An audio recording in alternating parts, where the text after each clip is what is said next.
245 subscribers. Hello and welcome to Nerdarchy for nerds by nerds. I'm Nerdarchy Steve, and as always, I'm hanging in with this nerd wherever he happens to be.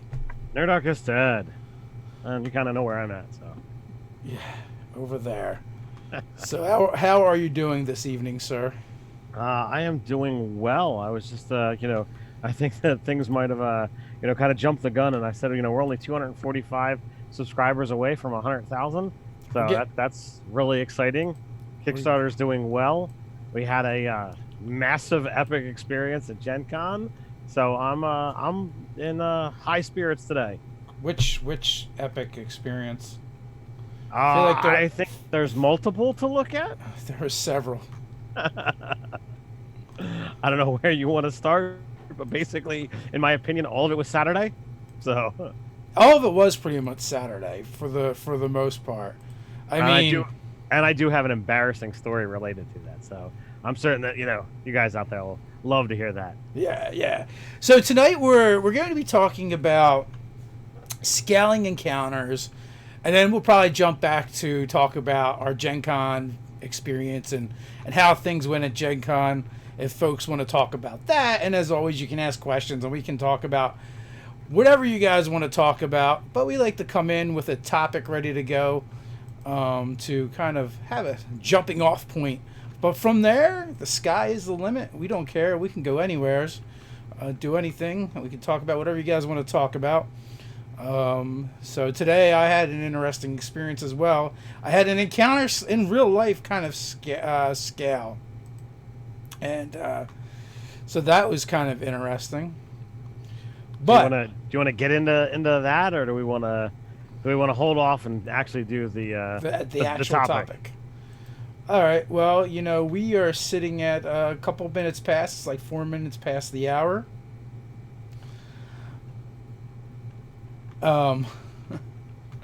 Sorry, I was looking at a Facebook message that kind of vaguely had to do with this weekend, and then when I saw that I mistyped something, I'm like, yeah, that's why you're confused.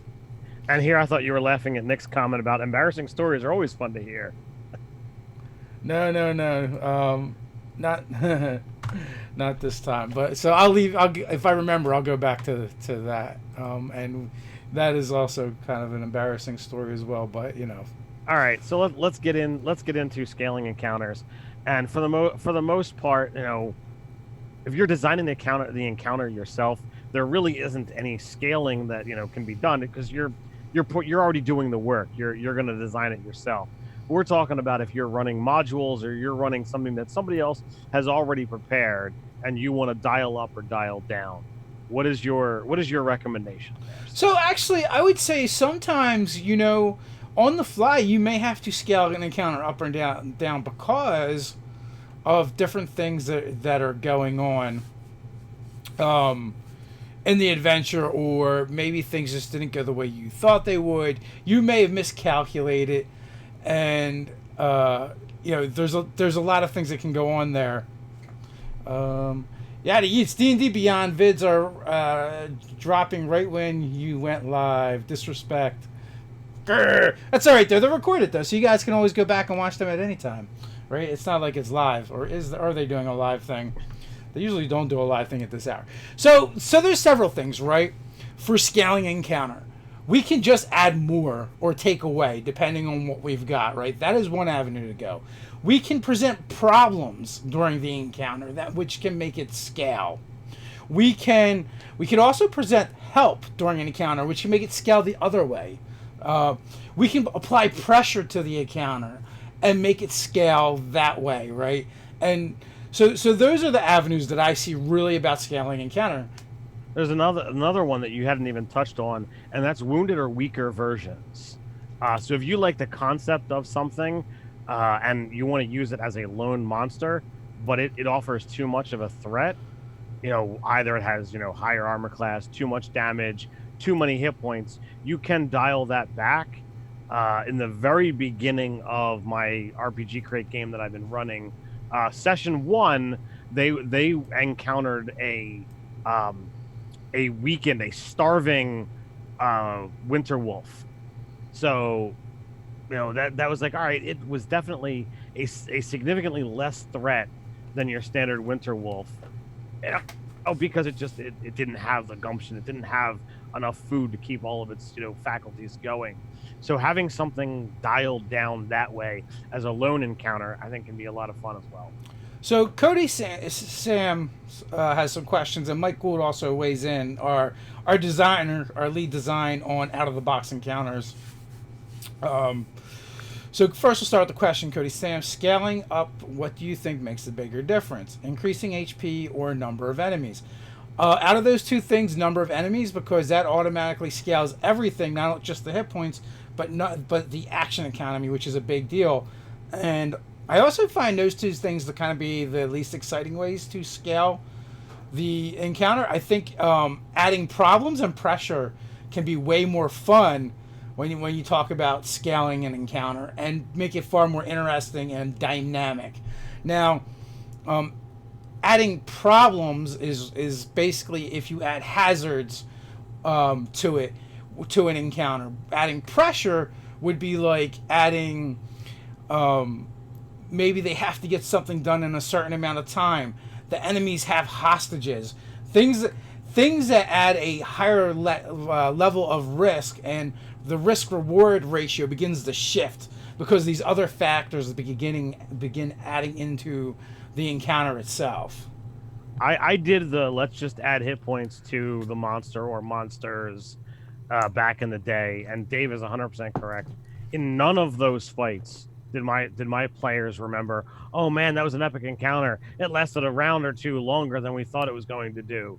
That if you've heard those stories, great for you. But in my 25 plus years of gaming, that hasn't happened to me yet.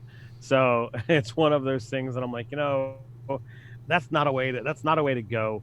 More enemies definitely have that caliber, but I think Dave has got it completely right. Adding other elements to the fight that are not just action economy or hit points definitely have far more to it involved. Dealing with a significantly more powerful threat, but being able to come up with ways that you are surviving while you're enacting a ritual or while you're using a spell, can have fantastic stories that will be told over and over again. So because obviously we're Mike Gould is the lead designer on our product, so we think his ideas are amazing.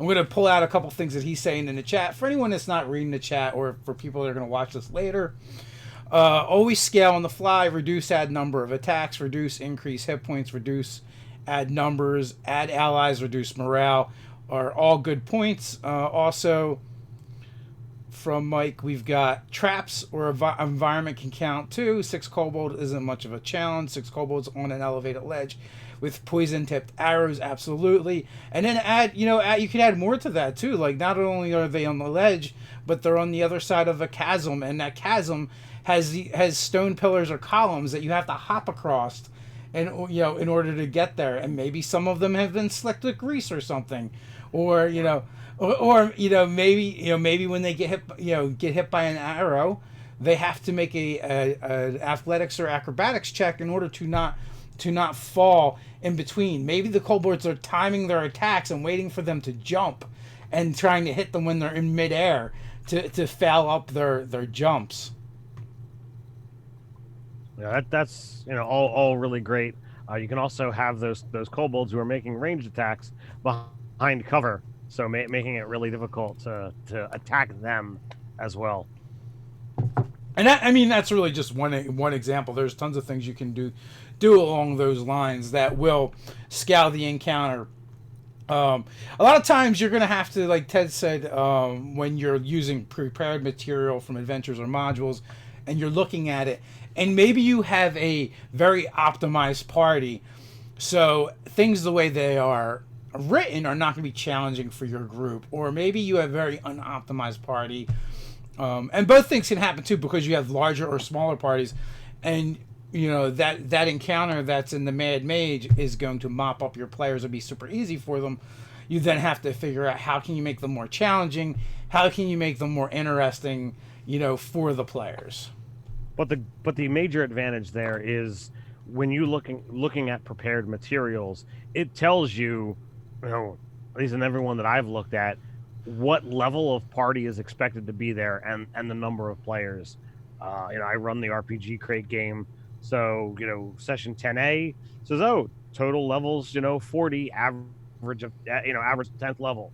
So it's like, all right, that's 4 players at 10th level. That's what that is designed for.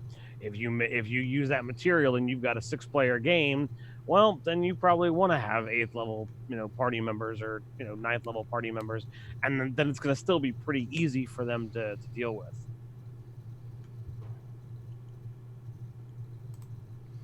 Yada Yeats has a question, and do you guys plan on or already have digital out of the box encounters, maps, tokens, and story and stuff?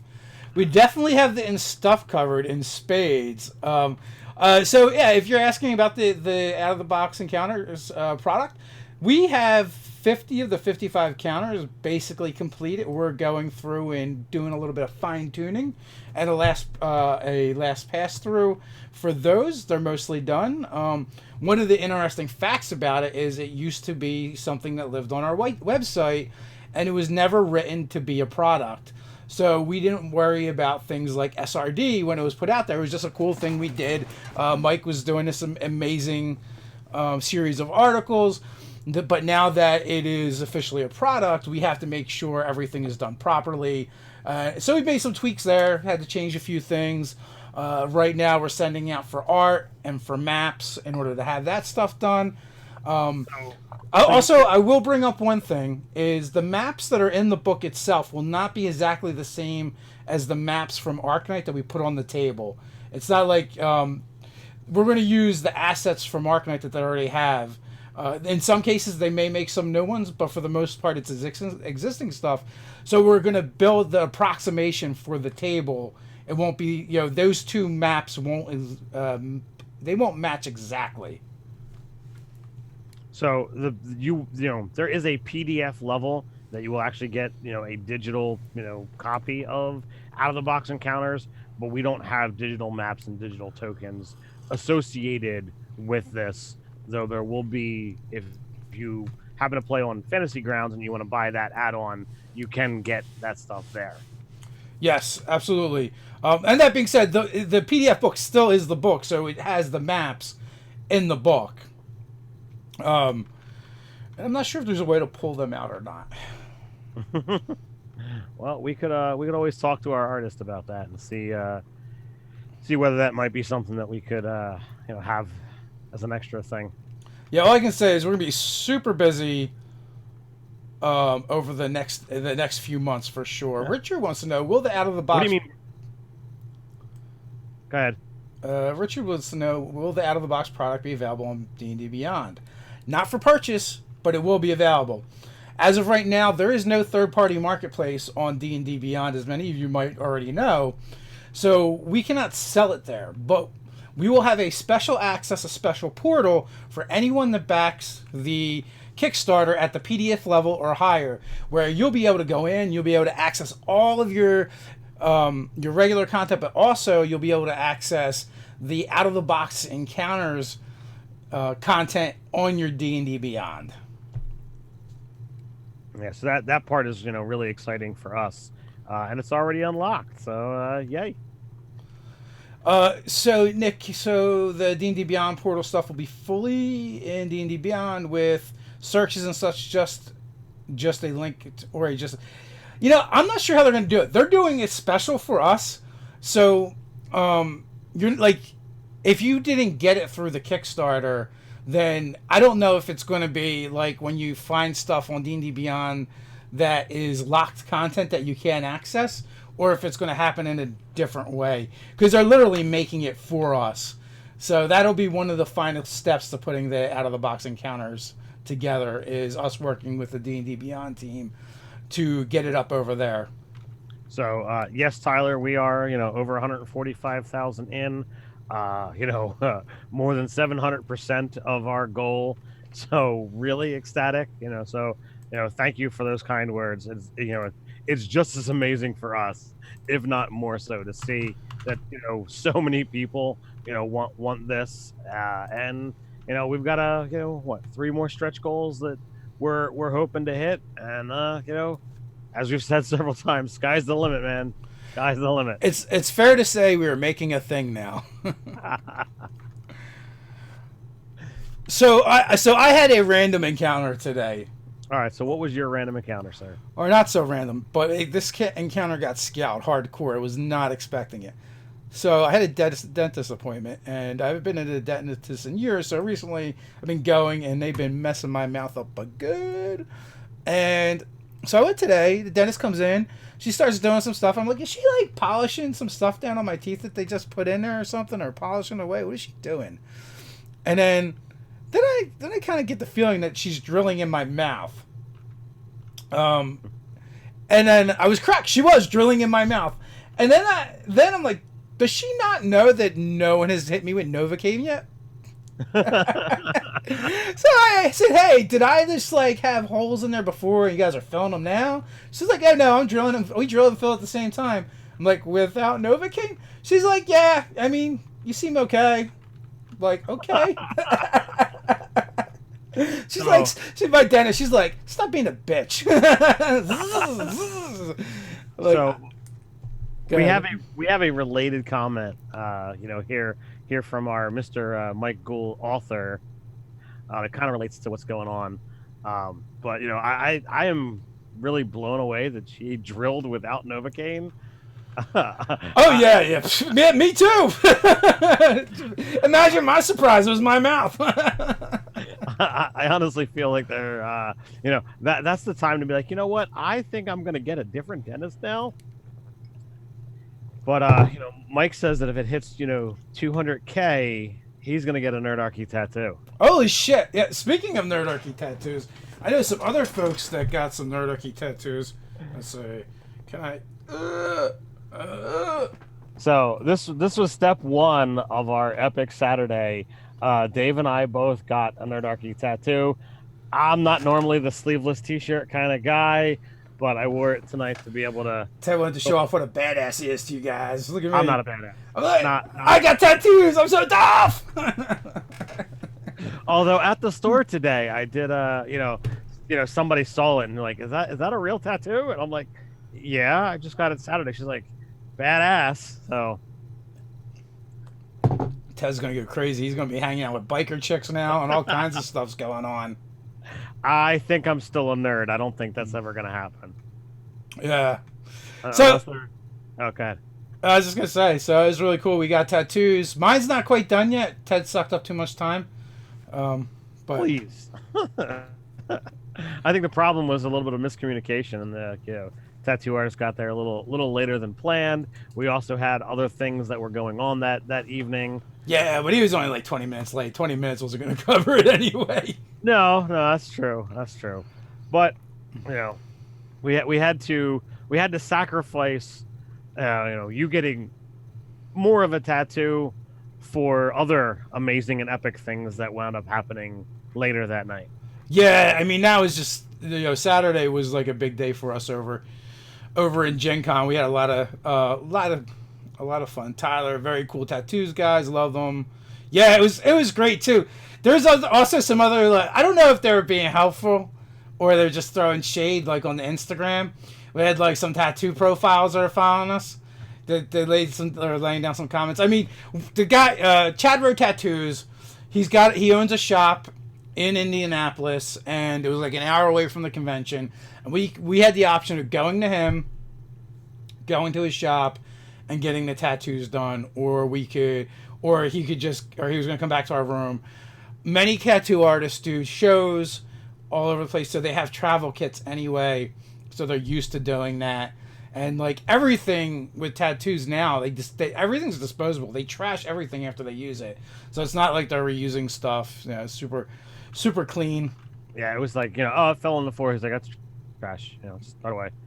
The cost of that thing, no big deal. I'm like, okay, and as a inexperienced as I am, I mean, this is my first and only tattoo, so I mean, Ted, did it hurt?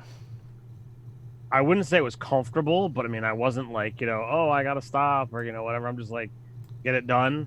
My wife was was worried, like, oh, if you're gonna get a tattoo, do this or ask them to do that, and I voiced my opinion. The tattoo artist is like, you'll be fine. I was. The tattoo artist was like, "Don't be a wussy, Ted." I said the same thing. I was like, "What? Your wife's trying to punk you, man. You'll be fine."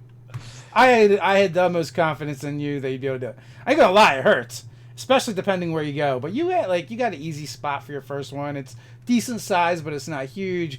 You stayed on the meat. You stayed away from the sensitive spots, and stayed away from any of the bone. So it wasn't too bad. Because Janet from World Anvil was like, "Did that hurt?" I'm like, "Well, I mean, you are getting stabbed over and over again with needles. It's thousands of times with needles, Yeah. over the process. So, I'm like, yeah, and men are babies too, so yeah, it probably hurts some." so I mean, for me, I think like the healing process is kind of more painful than the actual process of getting it. It was kind of amusing because after I got it, we wound up going to a couple different parties or hangouts, call it what you will. And at the second one, like it just seemed like my left shoulder was like, hey, everybody wants to bump into it or come up and slap me on the shoulder. How you doing? It's like, all right, come on, guys. This can't be this much on accident. You know why, Ted? It's because you don't drink, and people that drink don't have to worry about this stuff because they get all numbed up and don't feel it. Well, there is that. Uh, so Brian Foster, he was the biggest culprit. I don't think we even got really ever introduced. Uh, But I mean, I think he was kind of into his cups and like he must have hit me like 3 or 4 times. It was funny. So the one lazy guy question, following along the product creation topic a little, it seems like to me that Nerdarchy is creating a lot of content for DMs. Will it ever see player-centric content, races, classes? So we've always done a lot of DM content, but our next product after this product will be a more player-centric product. We decided. So we've definitely done a lot of player-centric stuff on our Patreon. We've done some races, we've done some what do you call it, subclasses. There's not a whole lot of room that we've delved into in comparison, but Dave is correct. We are already in works and planning our at least idea phase of our next product, the next Kickstarter, and it is definitely going to be geared more towards players. But to be clear, we are not starting or touching anything with that until out of the box is done. Right now we're trying to figure out what printer we're going to go with. We're working with the artists. We're working with the cartographers, and like that is our one and only primary goal. Until out of the box is done, we will do the very basic day-to-day things that have to get done inside of Nerdarchy, and then the only thing we will be focusing on is that product because as of this point, we have over 2,000 people getting this product. Before it ends, it's fair to say there will probably be over 3,000 people getting this product. And I cannot live with myself if we do not put out an amazing product for anybody, really. But the more people, the more eyeballs we have on it, the more we feel the pressure to make this the best that it could possibly be. Yeah, I agree there. That's a very strong point. And there's a lot of driving that Dave and I have done between here and Gen Con. So there's been time to talk, not so much time to like sit in front of a computer and type. So we had some time to hash some ideas out and do some discussions. So that's why we know that we're going in that direction. Yeah, I mean it's stuff we've talked about in the past as well. So we definitely want to do some more player stuff. I mean, even if you go onto our website, there's the Heroics, the Hit Dice product, which is a PDF that you can buy, or if you're at a certain level with the Kickstarter, you're going to be able to get it for free. You're going to get it for free. That is very player centric. It's all about adding to player stuff. So Dalton Ramsey wants to know, besides buying the 5K goal, is there a way to game with us at a convention? Anything is possible. We have run convention games in the past. We have not done it often. I suspect I suspect that there may end up being some in the near future some potential possibilities after we reveal our final stretch goal. But until we reveal it, we cannot discuss it. Yep, yeah, it's a super secret 200K goal. We're gonna leave it as is until we make it, or don't, and then well. And then you will never know. But it is what it is. Jerry Beard says, question: do you guys think the arcane archer should get a third shot use at 15th level? Yeah, I mean, one of my things with that has always been the fact that they refresh on a short, but they only get two, so it does feel a little lackluster in that regards. You're like, I just launched 2 arrows. I'm done until I take a nap. They're a little warlocky in that case, huh? Yeah, I would say so. So Cody Sams, I'm guessing he's referring to the tattoo, but now that you've got one, now it won't stop. Anything's possible. Mine has to get the Nerdarchy N logo behind it. That's and then that one will be complete. And for me at that point, it's like more than half my arm is tattooed. So I'm like, F it, I might as well get the rest of it done. So if I were to do another tattoo, and it's literally the only thing that I've thought of, previously, was the Golden Chimera, which we have at least one video topic talking about that. It's a product in our one. I don't remember what the actual name is. I only know it as Good Monsters. What it was Benevolent Bestiary. Benevolent Bestiary. So that's the only thing that I would at this point in time consider as a second thing. But I've only gotten 2 artists to ever draw it. One was just a line drawing, no color, was rather small, was only about this big, and he got it very action heavy, but it didn't capture what I thought it was supposed to look like. And then I had a we talked about it on the channel. Nerdarchy fan actually did one. It's years ago we talked about it. It's still the backdrop on my desktop on my regular computer, but I still don't feel that it's completely captured what I want. So I'm like, well, that's not the one that I would tattoo on me yet. So who knows? Panzer von Lowbrow, go Yakuzu. Yakuzu? Am I saying that right? I'm not sure. It's funny because I did have a discussion about tattoos with Guy Schlander from How to Be a Great Game Master, because he is living in Japan right now, and it's very much frowned upon just for that reason, because it has the stigma around it that's associated with organized crime, as you can mention. Yeah, he was fun to talk to at Gen Con. There was so many people that we ran into, both industry streamers, and then just a multitude of fans. I had the pleasure of gaming with Satine Thursday morning, and coming into the hall, I don't have my badge yet. I've just said goodbye to the gaming group as we all kind of walked into the hall together. And I ran into a fan, and I apologize to all of the fans that we wound up meeting. I didn't jot names down or whatever have you. If you met me, I was ecstatic to meet you, but I don't remember, name for name, because I met over 50 of you. But the first guy I met, he came dressed in an awesome, Inspector Gadget costume. He had the helicopter hat thing on. He had the gray trench coat. He had the gloves. It was amazing. And literally just, within talking to him, before my, feet were able to take another step, it was group after group of, 2 or 3, more groups of Nerdarchy fans coming to, say hi and shake my hand, take pictures, get the Nerdarchy swag that I had. It was just, amazing. And then throughout the entire convention, everywhere I went, fans would stop and be like, can I get a picture? Can I shake your hand? I have a conversation. I loved that aspect of it. There was probably at least a dozen people who just were like shouted across the aisle, Nerdarchy, and I'd wave and they'd wave back, or they were waving and I waved back, and then we went our separate ways. Didn't even get in the same locale for a picture or a handshake, because the there's so many thousands of people that are there.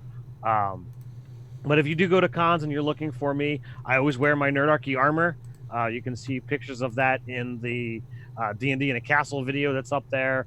I know these guys, have some pictures on Facebook and whatnot, but it's a leather button-down jerkin that's got the Nerdarchy N emblazoned upon it like a superhero logo, and I do that so that you can just easily spot me. It makes it so much easier to be just like, yep, that's definitely Ted. Also, if you're looking for us, we will at the end of this month, we will be at the Keystone Comic-Con. So that will be another place where you can hook up with and find us. I'm going to get the link into the description here to make it easier. We'll be running panels on streaming D&D, whether it's the business aspect of it or the technical side of it, or just, hey, I just want to play games with people and no one's around. This is a good way to do it. So we're going to be teaming up with Devil's Luck Gaming and some other fine folks like James Acosta, V from the Crafting Muse, Unmade Gaming, Miss Ginger Ninja, to put together these panels, so you'll be able to hang out with us at the Keystone Comic-Con. And that is at the Convention Center in Philadelphia. And So do we want to go into more of our Saturday night at Gen Con? I don't know. Do people want to hear about that stuff? What do you guys think? Should we talk about Saturday night? And I mean, if you've been following us on Instagram and Facebook, you may have seen some of the stuff we were kind of talking about. Because we did have some interesting encounters, and I feel like they got scaled way up. We were definitely punching above our level for sure. Yeah, I mean, there were, and my embarrassing story is related to that. So if you want to hear that one, then we definitely have to get into Gen Con stuff some more. Oh yeah, next level 88. PAX Unplugged is right around the corner. Yes, we so far we can say we always hit PAX Unplugged, until we don't. But no, like that one is like one of those ones. It is like right around the corner from us, in our backyard. So it feels like we have to go to that one. Yeah, I mean that one is the closest convention that we can do. So I don't see why we wouldn't do that one. So Mark says Saturday night. George says sure. All right. So Saturday, as we discussed, Saturday morning Ted went off and did con stuff, and I was like, let me get some Nerdarchy work done and get caught up, trying to stay up to date and within at least like 24 hours on all the comments on the Kickstarter.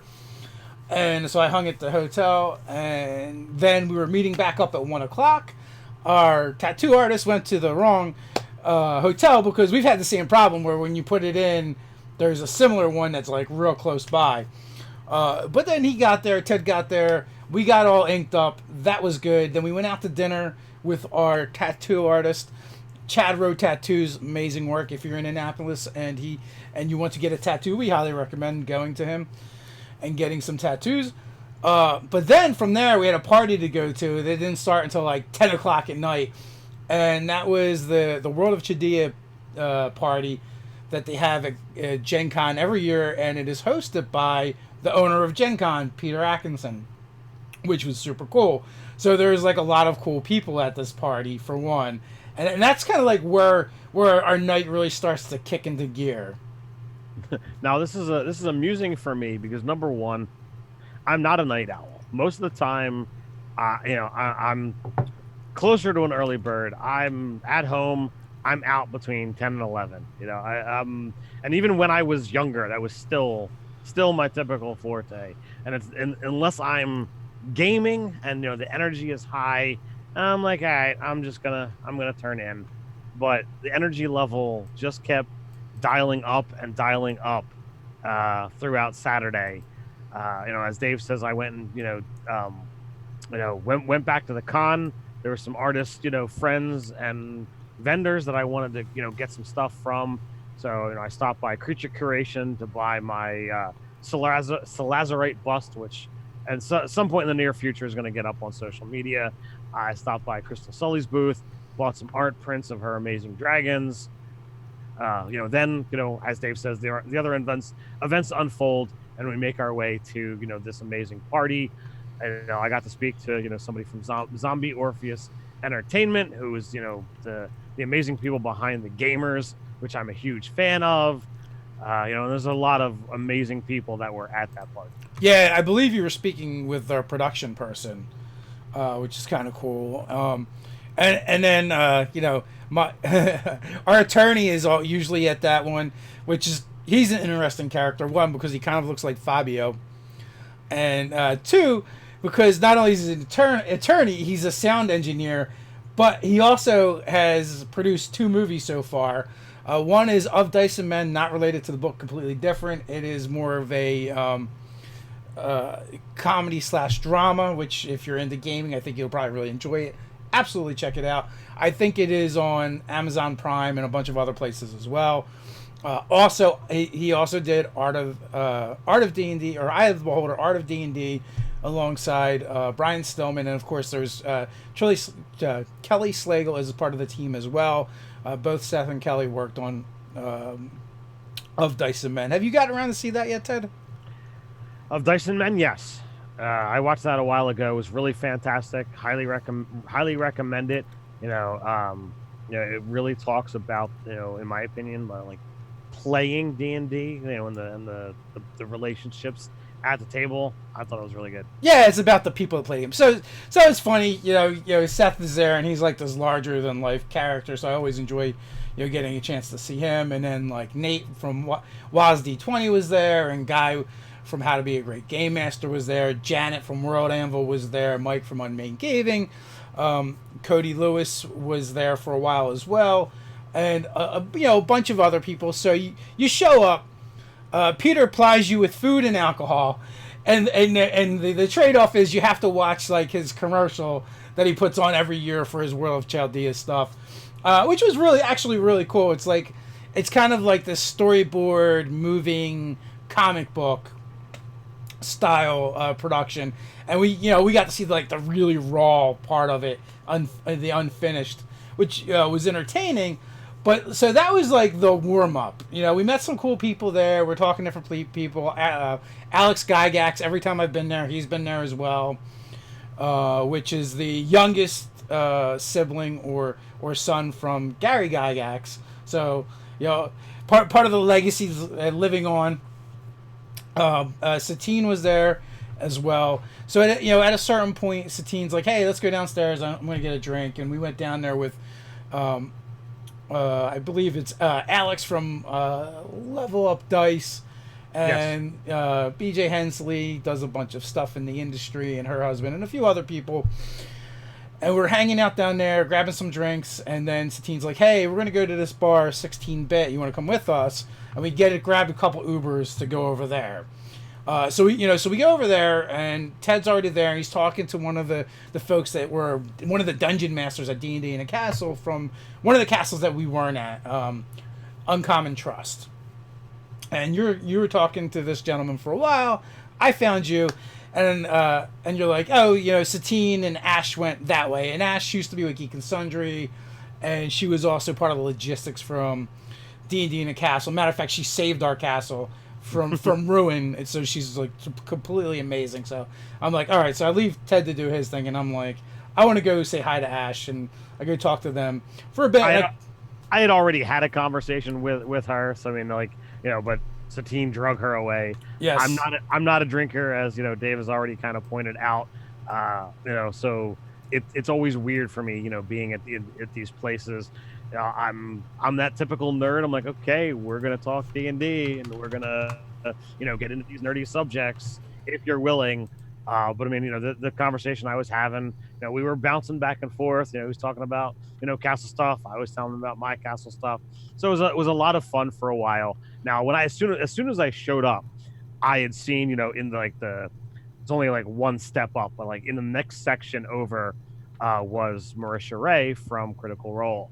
And I'm like, all right, I don't want to be disrespectful to this conversation, but at some point in time, I need to go over and engage. We were lucky enough 2 years ago to meet Matt Mercer, um, when we went to Geek and Sundry, studios, Legendary Studios, um, but I hadn't really met anyone else. I'm much more of a Critical Role fan than Dave is, so like I'm eager to engage that group and get pictures, shake hands, whatever have you, just to be part of it. But Ash comes over, Dave comes over, we wind up having this conversation, and in this meantime, more of Critical Role, Matt and Liam kind of join their cadre over there, and Dave, you want to take it from here? So I look over and I say, I mentioned to Ted, I'm like, Matt is over there, and he's like, I know, I don't want to evade. And I'm like, well, I'm going to make like Normandy, and that's the beach. And so I go over to say hi to Matt. I've actually met Matt several times, probably two or three more times, more than Ted has, just because I've been to a lot of different events, and I go to more of the cons. So I end up bumping into him quite often. So we walk over there and to say hi and start talking, and I've never had the opportunity to meet Liam before, so that was really cool. We also got to talk with and meet Brittany, who is their event manager, which was also really cool.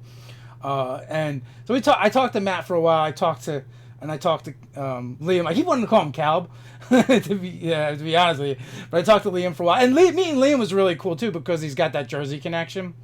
So he's like, he grew up just up the Garden State Parkway from us. And then I was talking with Brittany for a while. In the meantime, Ted was talking. You talked to Matt for a long time. I did. I spent easily an hour kind of talking to Matt. We went in a lot of different directions. So here's my amusing story. Well, yeah, because that wasn't even our first encounter with Critical Role this weekend. It was not. Now preface, we met Matt 2 years ago, which I hadn't started watching Critical Role yet. So it was like, hey, I'm aware of who you are. I love what you're doing. This is great. But I didn't really, I wasn't a fan yet. I wasn't, one of those, stupid, teenagers tweaking out over like, oh my God, I'm going to meet this, famous person. And I'm like, yeah, that happened later. So like, I'm like, all right, I'm going to bring my Talladori campaign setting book in the small possibility of running into Matt at the con, and I'm going to ask him to sign the book. So Thursday afternoon, we agreed to meet Brian Collin of Revelo Creature Curation, and we're going to go out to dinner. We're going to go have fun. So we're sitting in the lobby of a hotel room.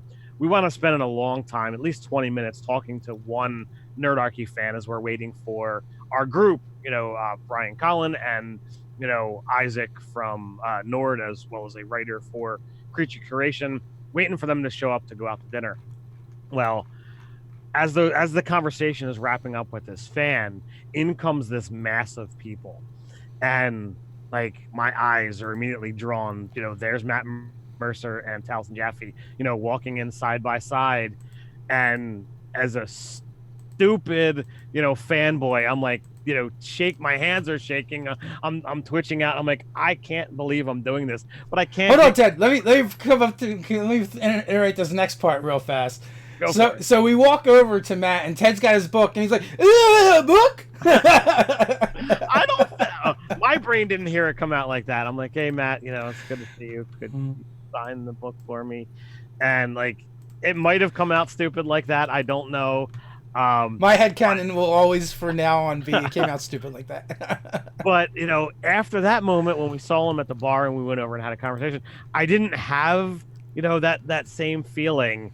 So like Matt kind of ribbed me on it, like he's like, really, dude, like it was so uplifting for in this conversation. Matt's like, look, you guys are friends and peers. So like that only made me feel more embarrassed and more small when when just a few short days ago I'm sitting there like hands shaking asking him to sign this book. It was so silly. I felt so embarrassed. uh but like I said, Matt and I had some conversations. We've talked about some things. Thursday when we had seen him, we had given him, a postcard that we had to do, 4 out of the box encounters, which he wound up writing our forward for. So it was awesome. We talked about some possible things. Some of the fans that I ran into, I had the little, critter. I don't even know what they're called, but like the little flags that you hang on your event badge. The only one I wore all weekend was the one that said critter. Um, but they were like, we're not going to stop until Nerdarchy gets on Critical Role. And I told that to Matt, and he kind of found it amusing and whatnot. So I can't reveal what he said as to whether it's potential or not. But we'll see what winds up transpiring, if anything, in the future. But I was very happy. I came prepared to meet Matt. I made a fool of myself, and then I got to hang out with him several days later. So I thought it was great. I talked to Matt and Marisha. I talked to Liam. I got pictures that I had shared on my personal Facebook page, and it was just an amazing experience. So It was a regular Cinderella story. The glass slipper did fit.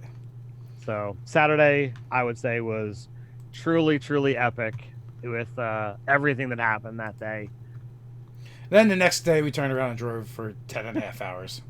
After I got an amazing 3 hours of sleep, because for some reason we got to bed like about 4 o'clock, and by 7 I was awake. Yes. Well, I mean, it was an exciting night. We got in pretty late, and we got on the road the next day. So, oh no, it was great. It was every Gen Con just gets better and better, and and Thursday night too. Even like basically the start of Gen Con when you got your book signed, and when we met up with Brian Collin and Isaac, we ended up going to the streamer meetup to hang out. And we were like, hey, well, we're going to this thing anyway. Why don't you just come with us and we'll grab dinner there. And, one of the first things I see when I walk through the door is this big bald head. And I'm like, I know that big bald head anywhere. That's Todd from my D&D group, at Ted's house. Todd Walsh is a game designer for tabletop games. And he had a great Kickstarter for Set the Watch, which is this tabletop game that is based around setting a watch in a D&D game. So it's kind of like a mini game that you could play in your D&D game or just play it by itself. That did really well on its Kickstarter. And when they first started showing it off at conventions, they just had the prototypes, and people were like, "Can I buy this?" And they're like, "No." Actually, last year they did sell their prototypes. Oh, really? Yeah, they sold every single prototype they had by the end of Gen Con. Wow. People, they were asking ridiculous rates, and people were paying it because they loved it that much. So I'm going to respond to Scott's message here. He says, "Imagine if Matt was a total D to Ted." He's an amazing person. It's one of the things that I think makes him such a great guy is he's really giving, and some of the stuff that he's done. He gives more of himself than a lot of people that are out there. So I already know, based on my experience and others, that he has to go to a handler a lot of times because he's willing to say yes on a lot of things, and he'll say yes to everything if left to his own device. So he's a great guy. So I knew there was no possibility of that. Too nice for his own good. Yeah, basically. Yeah, it's probably how we got him to do the forward. Next level 88. Yes, it was a 10.5 hour drive from my place to our hotel. So it was a bit of a trek, I would say. And Dave had to drive the extra, half hour ish from his place to mine. in both directions. So yeah, it was one of those things that Yeah, I left my house at like 2 in the morning to go get Ted. Tuesday night, Wednesday morning, whatever you want Wednesday to call it, morning. whatever you want to call it. So yeah, like we took naps before heading out, but we wanted to get there close to check-in time, and we figured we'd just kind of chill that day, and we made pretty good time. I think we did it in like 11 and a half hours, Yes. because we made a couple stops. Yeah, like I ended up driving most of the way there. I was just too lazy to pull over someplace and switch with Ted. I'm like, I'll just keep driving. And then Ted drove most of the way back. It's not bad when you got a couple people to switch up and take it from, matter of fact, like even some of our stops on the way there were just to kill time because we knew we were going to be early. Right. Michael, I would love to meet TJ. When I see TJ, I don't think of Dallas Jaffe. I think of TJ Storm, who I got to meet at D&D in the Castle, and he runs Fables of Monsters, and he's in some other stream games. But more importantly, he's Godzilla, and he watches our videos. So Godzilla is a fan of Nerdarchy videos, so I find that to be amazing. So I have no real exposure to Taliesin. I shook his hand. I'm not certain he said a word. Like most of my interaction, in my fumbling idioticness, on Thursday, was with Matt, asking him to sign my book. While Matt was signing, I turned to Taliesin, said I was a big fan, shook his hand, and that was about it. That's when Dave came over, and tried to, I guess, save my ass from being more foolish, and be like, no, if I'd known you were struggling so much, I would have tried to like intensify it. If anything, I would have tried to add to the DC. Dave, in proper business fashion, he's like, encounter card, tweet out, help out Nerdarchy, blah blah blah. The project is happening. Well, no, that's not exactly it. I thanked No, Matt. I thanked Matt for writing the foreword and let him know that we finally launched it and made it a thing. I was busting your stones, but you were in there as business minded as hey, I want to make sure you're aware that this is there, and see if there was something that could be done to actually get it out there. I understand. I was not trying to. I always enjoy running into Matt because he's always so pleasant. He's dude, he's just a phenomenal human being and is so kind. The same reason why I love interacting with Satine Phoenix, because she is so genuine and so kind. All those people are really amazing. Got to run into Adam Cabell as well. I always catch him going from one place to another on the floor every year at Gen Con, and I always say like, "Hey, Adam!" And he turns. What's up, man? I just wanted to say hi. He's another one that is pretty easy to spot. Yes. With the pink hair. I spent a little bit more time on the floor, I think, than you did.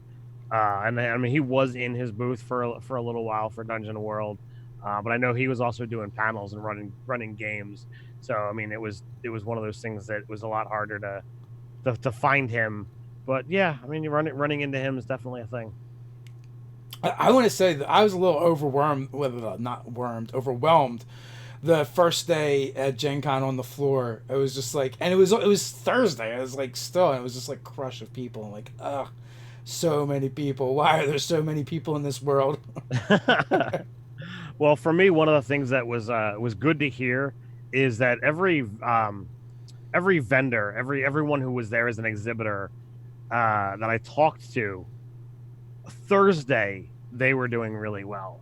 Yes. So I was happy to hear that the people that we have a relationship with, they were happy with their Gen Con experience. And it's good to see that kind of stuff. I had seen Crystal Sully's post on Facebook post Gen Con that all of her like large prints had sold by the end, so she didn't have to take any of those with. She had sold so many of her different play mats and art prints that I know she did really well. So I was happy to be a part of that. So we have a question about the Kickstarter. Sure.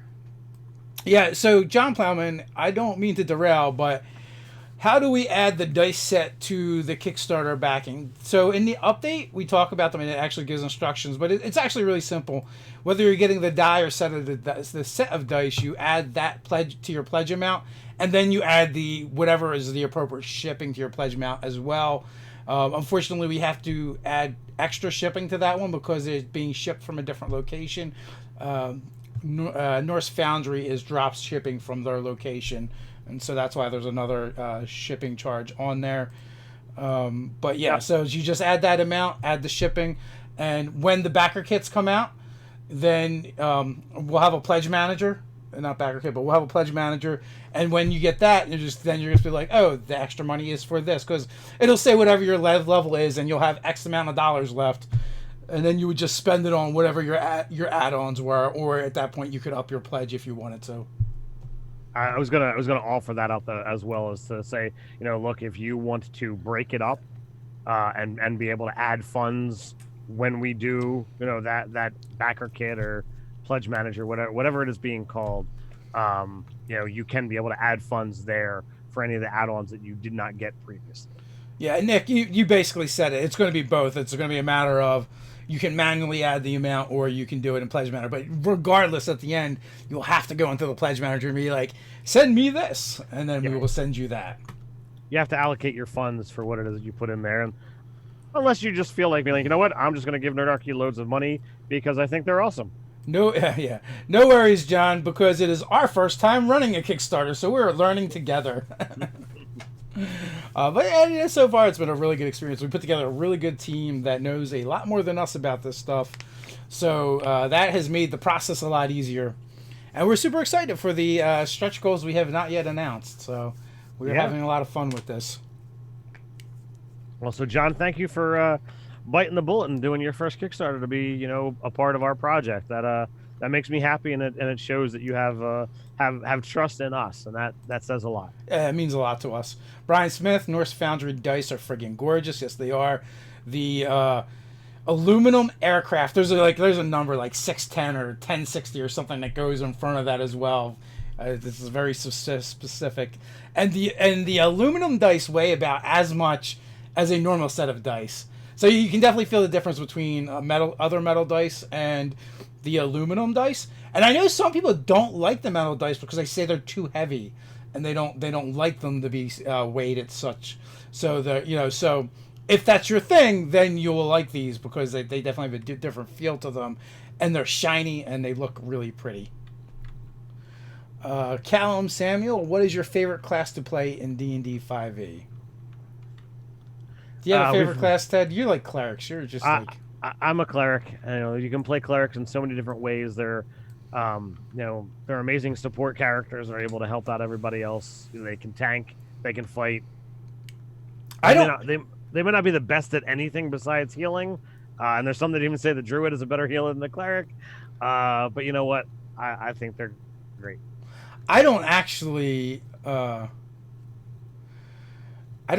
have a favorite class. Nah, yeah, I'm so beyond. It's like it's a character that I'm playing now that I really like. Nick Mather says, I find metal dice roll more fairly. Well, the Norse Foundry Nerdarchy dice are precision dice as well, whatever that means. So it means that they're they're guaranteed to be evenly weight distributed. Whereas I've seen so many people whose plastic dice utterly fail the test, the saltwater test. Although you probably cannot saltwater test metal dice. Yeah, don't saltwater test metal dice. It is probably bad for them, and two, I just don't think it's gonna work. Yeah, it's gonna drop. Look, we got an appearance from Unmade Gaming. These guys are nerds. Well, it's right in the name. Of course we are. What's up, Mike? Mike was great to hang out with this weekend. He'll also be with us at the Keystone Comic Con, so that is going to be a blast as well. Yeah, looking forward to that. But with the saltwater test, one of my players in the castle game, he had really horrible luck. I felt so bad for Chris. It just seemed like every encounter, which wasn't a lot, we're talking about 7-8 encounters throughout the entire 6 sessions. and his dice rolled shite the entire time. And like he tested his dice when he got home, and like his favorite die balanced to a 1. Nice. So it's like, there you go. You're bad at picking your favorite die for sure. So we got Nick in the chat too from the castle, and I believe that is our Nick.